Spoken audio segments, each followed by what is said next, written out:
Price எல்லாம். எதுக்கு எடுத்தாலும் பயம், எதை பார்த்தாலும் பயம், ஒரே பயம் நிறைந்த ஒரு வாழ்க்கையாவே இருக்குல்ல நம்ம வாழ்க்கை. ஏன் பயப்படுறோம், எதுக்கு பயப்படுறோம்னு தெரியாது. ஆனா ஏதோ ஒரு பயம் நம்மள போட்டு படுத்திக்கிட்டே இருக்கு.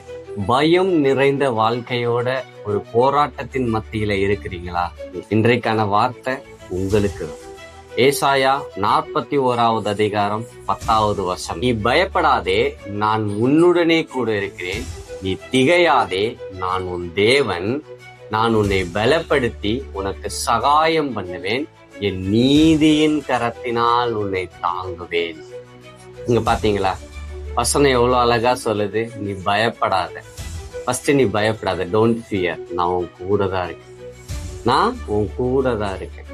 நான் எங்கேயும் போல, எங்கேயும் உன்னை விட்டு போல. நான் உன் கூட தான் இருக்கேன். எதுக்கும் பயப்படாத. ஒரு விஷயம் நல்லா தெளிவா புரிஞ்சுக்கோங்க. பிசாசுடைய வெப்பனே, பிசாசு நம்ம வாழ்க்கையில உள்ள வரதுக்கு ஒரு வே ஆஃப் மெத்தடே ஃபியர் தான், பயம்தான். ஏன்னா பயத்தின் மூலியமா தான் பிசாசு நம்ம வாழ்க்கைக்குள்ள வராம பார்த்துக்கோங்க.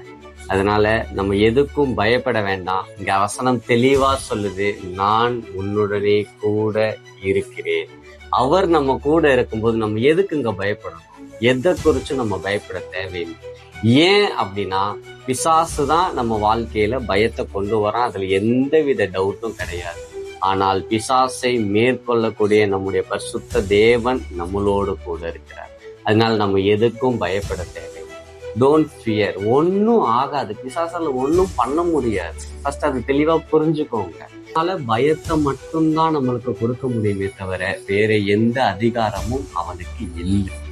நம்மளே பயந்து அவனை என் வாழ்க்கைக்குள்ள வந்து என் வாழ்க்கையை நீ அனுபவிச்சுக்கோன்னு நம்மளாதான் அவனை அனுமதிக்கும். அதனால எதுக்கும் பயப்படாதீங்க.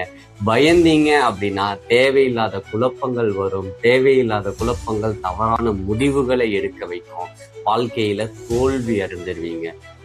பயம் ஒரு மிகப்பெரிய பிரச்சனையா இருக்கு நம்ம வாழ்க்கையில.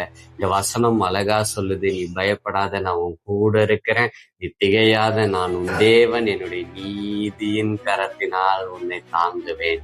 எவ்வளவு அருமையான வசனம் பாத்தீங்களா? கர்த்தர் நம்மளோட கூட இருக்கிறார். அதனால எதுக்கும் பயப்படாதீங்க. ஜாலியா இருங்க. Have a nice day. God bless you.